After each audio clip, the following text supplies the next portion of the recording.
Charles Grinser, thank you so much for coming on the Inner Edison podcast. Did I get close on that? Yes, sir. That is very close and good enough for government work. Sorry, I do my best sometimes, and it's not always the best. All right, so Inner Edison's about your greatest accomplishments come from your greatest defeats, and you have a bunch of businesses. So I want to get into that a little bit down the road, while we're talking today. But first, your background. How long you've been in business and doing kind of what you're doing? Yeah, well, my background actually coming out of college, I was in the media business, first newspapers, and then a little bit of radio work, non-traditional revenues in that arena. And it was around 2008 that I kind of made the wholesale shift out of media and into technology.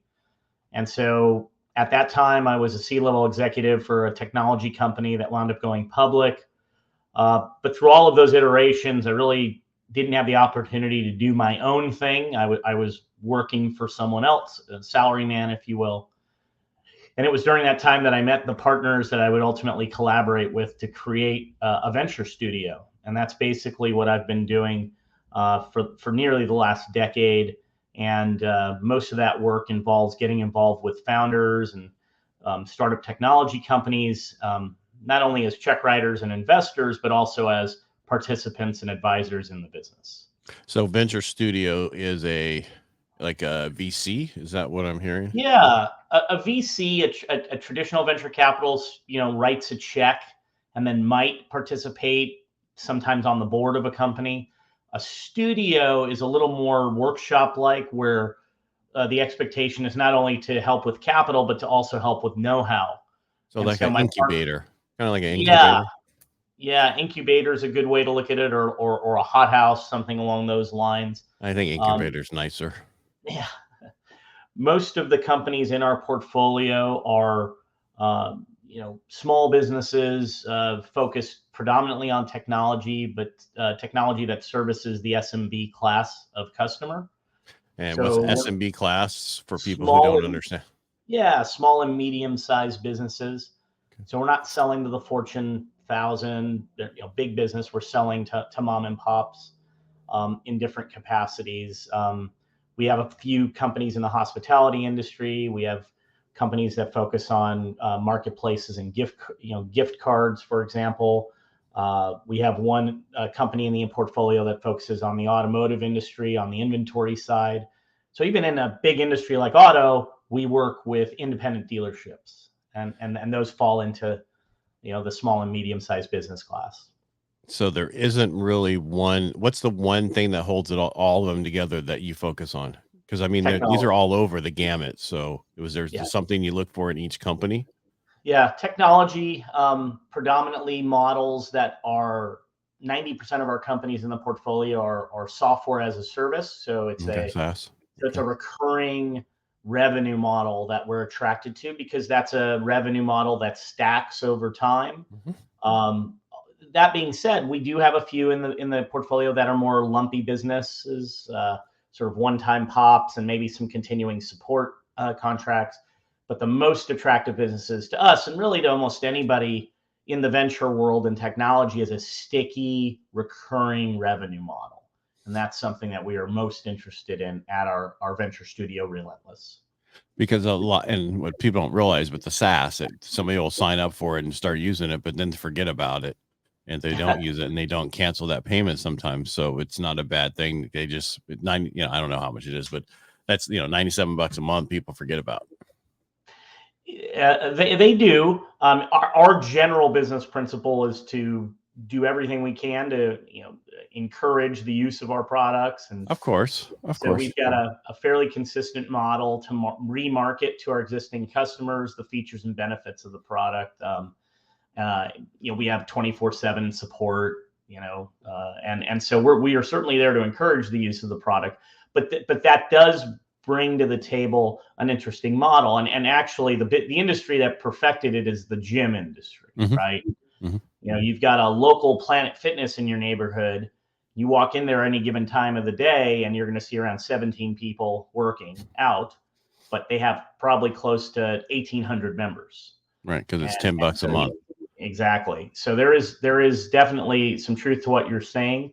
I'm more a fan of creating an environment with your technology, with your software that really educates your customer so that they can sort of self cure whenever they have a difficulty. So really well articulated, frequently asked questions section. Maybe you've got like a mini university on your website that actually offers additional training on how to best use the software. And then you have 24/7 either live answer or certainly live chat, so that your customers are never wondering why they're running into a problem or an issue. They've either learned how to deal with it, or they can easily ask for help. Yeah, one of the companies done that very well is High Level, which most people Oh know yeah. as Go High Level. They just Yep. their support. I mean, 24 hours a day. You're like, no way. Yeah, Yeah. 3 o'clock in the morning, you can get them no matter where you are. Yeah, we actually High Level is a partner of ours. A couple of our technologies integrate directly with that CRM. I think Go High Level on the front end has a pretty steep learning Hmm. curve. I mean, Very steep. being a Very steep. personal user, but once you're deep, once you're in it, I mean, it rivals. I'm an older guy, so I've been around a while. I've used Salesforce. I've used Hmm. Sugar CRM. I used to use Goldmine back in the day. I mean, so it runs circles around all of those CRMs, but you do have to really devote time to educating yourself on it. And if you're a leader, best to learn it frontline, soup to nuts, and that way you can lead the teams, lead the charge with optimal use of the system. Yeah. I mean, that's what reminded everybody about my podcast. I use it for all this stuff, and Right. I've only had one person complain, you too much information. I'm like, okay. And we didn't do the podcast because, if you're complaining about me reminding you, you must not know what hosts go through when people don't show up, and it doesn't happen as much because I'm one of those 6 minutes, you're done. If you're late 6 minutes, I'm out of here. I hate things where okay, we're starting at 7 o'clock. Okay, we're gonna wait a few more minutes for something. No, it's 7 o'clock. If you said we're starting at 7, we're starting at 7. Let's go. People need to get Yeah. on time. So, Some of our products in the portfolio have pretty like a license model. So it's a recurring revenue model, but we mhm. license a system software. And to support that, one of the best things that I've learned is to create a recurring tentpole event each week, or a webinar series. But I like doing it live. We certainly record them for later consumption, but I'm just like you. It's showtime. Don't want to wait. Let's get it on. And so I can appreciate the idea of having guests book weeks and weeks, maybe even months out, and then they're not showing up. I mean, that's unfortunate when that happens. I imagine it happens a lot, but I've been on your end enough to know that that's a giant wrinkle in the matrix, and we don't need that. We don't want that. All right. So I do another podcast called Helping the Brave, which is for veterans once we take the uniform off. And it was live on LinkedIn, YouTube, Facebook every week at the same time. And then people wouldn't show up. They're like, "Oh, I can't make it. I'm sorry for late notice." It's alive. You understand that? And I don't want to talk to my co-hosts every other week about it. You know what I mean? It's so and that's why I changed it to the same way I do my Inner Edison now. I'll just record them, video Yep. everything, and then put them later. And I'm lucky on my stuff. I'm out about 7 months on this show now. So Yeah. Well, congratulations on that. That's thanks. certainly not typical. Our team over here has done a good job of sort of wheeling me out to the world as a potential guest for shows like yours. And uh, so I have it actually locked in on my schedule where these types of events are color coded Mhm. differently.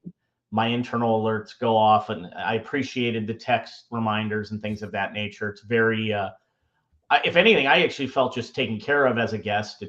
It felt a little more professional than some of the other ones I've been on. And I mean, I've been interviewed by producers and podcasters really all over the world. So I mean, I've been on here at 2 a.m. my time, Mhm. trying to be respectful of their schedules and things of that nature. And um, it's been a good experience. And many of our media partners are also marketing partners of ours. So we're happy to get involved with groups that focus on business success and opportunity. I love the fact. Thank you for your service, by the way. Thank you. I do love the fact that you have an opportunity to reach the veterans audience. We also in our portfolio, I mentioned a few of those license models. We actually offer um, we actually have a program discount in one of our portfolio companies called Heroes Among Us, and it is actually a discount, for veterans, discharged veterans who are now looking to own their own business and get involved in a new venture. And so we take that, we feel that type of service is certainly something that should be respected and considered sacred. So again, we appreciate the fact that you're reaching that audience as well. Yeah. We just actually 2 weekends ago did a fire walk for veterans Friday and Saturday here in Modesto, California. Wow. Yeah. So I was talking to somebody on one of these podcasts, Dave Albin, and he's been doing fire walk adventures forever. And, he wanted to do it from another podcast he was on. They asked if he would do it. Has he ever done it for just veterans? And he's like, no, I'd like to do that. So he came on mine next. I'm like, we're doing it. About 6 months later, we're out there doing it. So that's great. And you're in Modesto, you said? Yeah, Modesto, California. Yeah. So I'm over on the coast. That's in San Luis Obispo. So not that far away. No. Nicer, cooler temperatures over there, but Yes, the weather is about as perfect as you can get. In fact, there's a town just south of us called Nipomo that, according to the NWS, National Weather Service, has the most 72-degree days on Earth than any place else, on the planet. It's like the most temperate place in the universe is in my county. And you pay for it. We do. Yeah. I'm only over here because I was trying to be closer to one of my kids years and years ago, and because her mom kept moving around, and my family's from Turlock when I was growing up, but I was in Southern California for over 25 years before I moved up here, and I lived on the coast, and my average temperature was 70.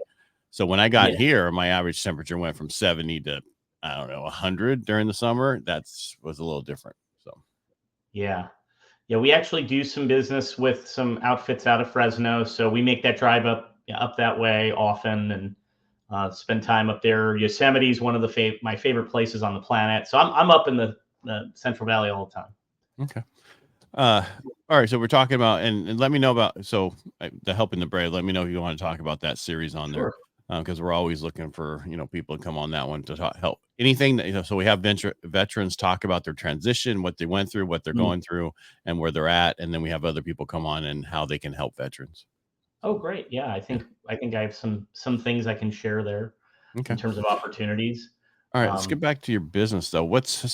Everything? So we didn't really break down everything, but with your current studio one, the venture model, what have you found out over the last so many years that is one of your, I don't want to say your biggest mistakes, but our greatest accomplishments come from our biggest failures usually? Yeah. So, probably our most successful company so far in 2024 is a company called Linked VA Now. And what this is a full service agency model to help business professionals turn their LinkedIn profiles into the lead gold mine it can be. And the failure, if you will, that led to creating this full service model was building technology that we were selling as a SaaS platform, do it yourself, that just was, it had a steep upfront learning curve. You had to be a pretty deep technologist to really get the yield out of it. And we were just really in a tough spot because we were signing lots of customers up. But at the end of the day, no matter how much we tried to train them up and provide resources, we were just having way too high a churn event. So I had a revelation as I was sort of crying in my coffee one morning down at a large business expo in Los Angeles. What's the problem with this software? It's awesome. It does so many things so well. And I started looking around the exhibition hall, and I was looking at how many of the booths were devoted to remote work systems, predominantly HR and accounting. Nobody was really working in a frontline capacity on either sales, a little bit of customer support, but certainly no sales development. And so I had an epiphany, what if I take my awesome technology that I have this internal team that knows how to use it, soup to nuts, and actually just charge customers in a different model. So not charge them for access to the software and use it, but charge them for access to the team, and figure out the unit economics to make that, a going concern and a good business. And so in October of last year, I took that tech only model and married it with the full service account management, remote, account manager model, and Linked VA now is born. And so we've now helped hundreds of business professionals turn their LinkedIn profiles into a consistent lead, business development producing silo.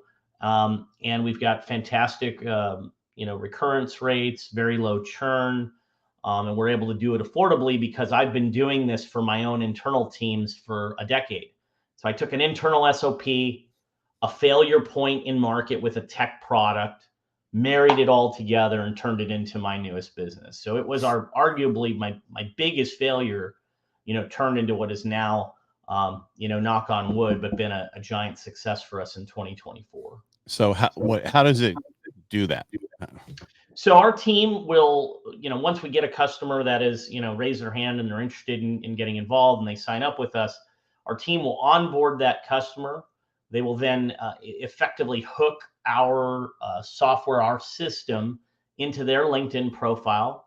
And then our team will manage all of the network building, all of the messaging and engagement with your LinkedIn network, and then create the funnel that focuses on the outputs. And just as for example, a lot of our customers use Go High Level. And so instead of going onto your LinkedIn and then struggling to bring those conversations into High Level, our system does it automatically.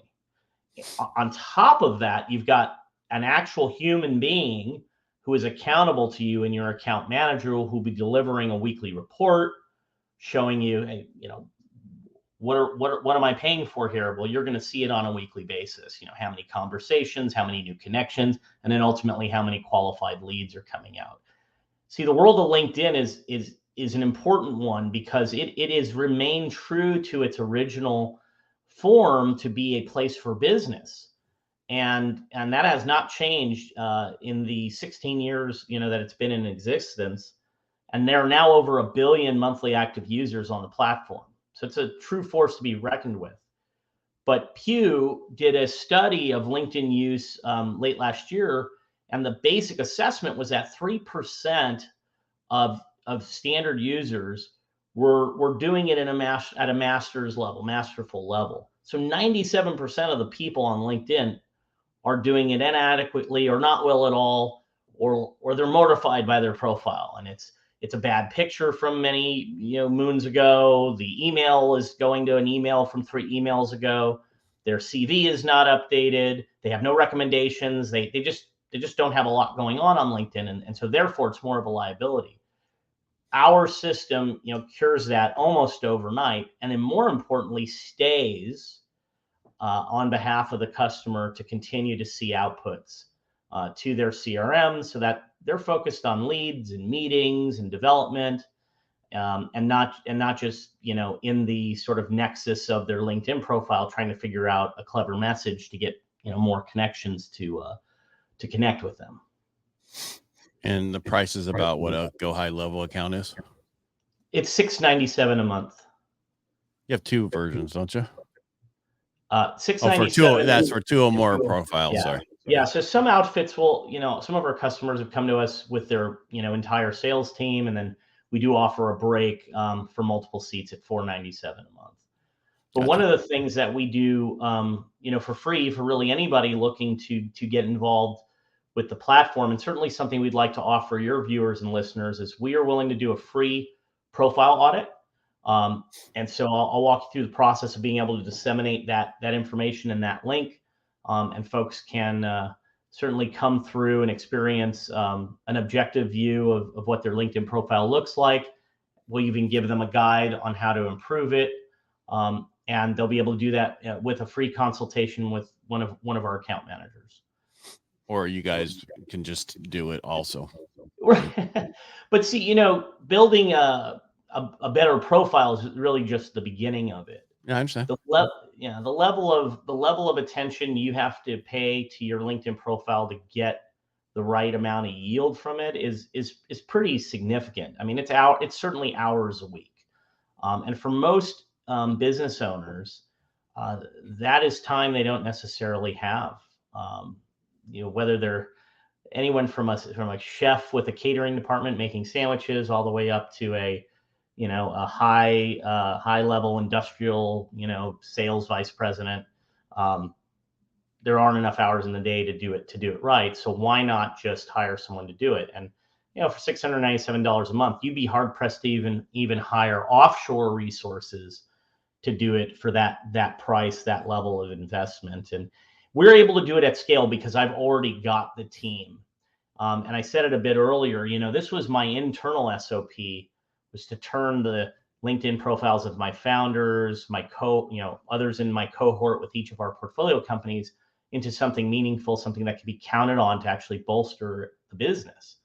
And that internal SOP became the SOP and the systems that we actually run Linked VA now by. Gotcha. Well, it looks like a good program. I mean, because people don't even use their LinkedIn, like you said, the way they should. So yeah, and oftentimes and it's funny because it was at that business expo last year. I was having conversations with people about their LinkedIn, and the most common response was, "Oh, I got to deal with that. I gotta get in there and update it." And I mean, that makes sense. And especially if you're a entrepreneur. So if you own your business, say you're in insurance sales, right? That's a pretty big industry for us. I mean, you don't have an updated resume because you've worked for yourself for X amount of years. But how do you turn your LinkedIn into something that's a living, breathing thing more than just a resume? And that's what our program, that's what our system's about. gotcha. All right. So how do they contact you guys to do the free audit? There's a basic link that they can come to linkedvanow.com. They can submit. It's all sort of self-facing on the website. But as a special offer to Edison listeners, I mean, we can get you a unique link that you can share okay, down I'll put below. In the show notes. Yeah. Yeah. Look down below. I'm just kidding. Look in the show notes. Or you can float it right here. No, it'll be down in the show notes. All right. So that goes through high level, which is good to do. You said you have something else. If you're a high level user, we directly integrate with it. If you use we integrate with about like 90% of CRMs, and if we don't integrate with it, we create a Zapier interface. So there's a way to sort of hack it together. So we work with basically all CRMs, and we work with customers who don't have a CRM, whose CRM is their Outlook inbox, and that's fine too. Yeah. I've had a CRM for so long, it's ridiculous. I'm in the mortgage industry, so right. Yeah, I mean, that's how you keep track of your clients and keep going back to them and have referrals. But the first 18 years I didn't in my industry. Yeah. Because I sold by the phone, and it was all we would send out mailers to get people to call. That was our whole model. So yeah. So commercial and residential lending is another big category for us. Franchisors are big, who utilize our system. Actually, people, how about people in sales? Is that a good one to have? Yeah, anybody in sales, it's a no-brainer. Well, loan people are in sales, real estate people are in sales, insurance people are in sales. They just don't think of themselves as a salesperson. Yeah, that's correct. But nonprofits has actually been an emerging sector for us, and it stands to reason. It's sales of a different nature. Obviously, they're looking for benefactors and donations and so on and so forth. We've also interestingly enough, we have one nonprofit that's based out of Southern California that helps disadvantaged families secure housing and get like psychological counseling. And so they actually need financial advisors, and they need psychologists, and they're trying to grow that network. But where can you do that? I mean, LinkedIn's a great place to do it. So it's kind of an odd message to push that out there. I represent a nonprofit. I'd like to grow it. It's not straight ahead, and it's hard to manage. So our team was able to sort of use everything we know about marketing on LinkedIn and really turn, just turn the lights on for this particular nonprofit down in Southern California. So that's been fun. And we have a couple of major national nonprofits now that are going to be doing this for their entire development teams. And so I'm pretty excited about that, because it's always nice when you can take your system and have it, not just generate revenue, but actually really do sort of massive good. Right. So I'm pretty excited about that. And you did mention in the beginning you had something else that connects with Go High Level, or is that the only one you have? Yeah. So Castanet, which is the underlying technology that Link to VA now is based in, is what we did. We actually did the direct integration with Go High Level, and then we market Go High Level as affiliates to customers of a number of our other brands. Yeah. Well, I mean, it's a great platform. It is, but you're right. There is a huge learning curve. I mean, it's like Salesforce. Any of those, you know what I mean? It's like, how much do you want to pay to get it done so you don't have to do it is the question. But I took it over for myself just to understand the whole process and what's in there. And then I have a good friend of mine through Rotary who I think his number is 9. He got it in 2019, and he's like, so he went in there and did all my stuff for me. So it was just after I already kind of knew what I wanted to do with it, but then, he just like, let me just do with it. It'll be faster. Right. Yeah, no, it helps when you have an advocate in there working for you and working with you. And I think the greatest challenge with CRM, if you're not an active, devoted user, I mean, if you're not today, you've got to start somewhere, and you've got to commit to it. And if you don't, I mean, you're just working twice as hard. I mean, it's as simple as that. CRM is going to help you manage your day, manage your schedule, manage your pipelines, manage, I mean, everybody's got a long-term follow-up bin, right? But what are you actually doing with it? Right. What types of drips and automations do you have set up to, keep your message top of mind? The CRM is built to do all that for you, and to not utilize it is to guarantee yourself, a harder time. Well, and the way I like to Go High Level is because I can do all my social media posts through it, all my other stuff posts through it. I can set it up so much to do so many of my other things, that not all of it, but most of it that I want to do. Right. So because I actually have another CRM that's just for my mortgage industry that I use differently, because it has all my people in there, and it's all set up with the actual mortgage stuff that I want to go out. Yep. And to convert that into my CRM, I just haven't had a chance to do that. That's another, thousands and thousands of dollars. So, and time. Yeah. Well, that's the time, the thousands of dollars of time. Right. So, yeah. Right. So getting VAs for your thing, how have you found an easier way to get VAs these days? Yeah. I mean, we have a pretty healthy roster of team members that I've just amassed over the years, working my portfolio. Because one of the things about Relentless, our kind of parent company, is that we are also a centralized biz dev ops, engineering ops, corporate accountancy. Everything is kind of centralized. And because I have that operation, I mean, I'm able to use it. In terms of recruiting and finding, team members, I mean, we're all over the place. I mean, LinkedIn obviously has been a place that we have, been able to find folks. We do also have within the portfolio a company called salesstars.com. And that is, I mean, the best way to describe it, it's sort of an Indeed, but just for sales. Gotcha. And so that's been obviously a great in-house resource. But we'll promote on Indeed. We'll promote on Monster. I've actually used Craigslist, believe it or not. No, it's amazing how many people reach out through social, through all your stuff about how I can do this for you. I can help you with this. And the question is, you don't even know them. There's no vetting of them. Right. And you really got to be careful, because they'll say, I can help you. Oh, by the way, what do you do? Just their message. Yeah. Oh, yeah. Oh, absolutely. Fortunately, we've been at this long enough, and we have enough of a enough of, I guess, a reputation. I mean, our parent company, Relentless, I probably get 3 or 4, resumes a day in terms of folks looking for work in different capacities. And so my advocacy to anybody with a website is if you ever are looking to hire, you should have a current openings, listing. Even if you're not totally, absolutely hiring for a part-time accountant, but you generally are looking for one, or you're looking for part-time, client services, or, an account executive, whatever the title might be, you should have the listing on your site, because you just never know what might walk through the door, virtually speaking.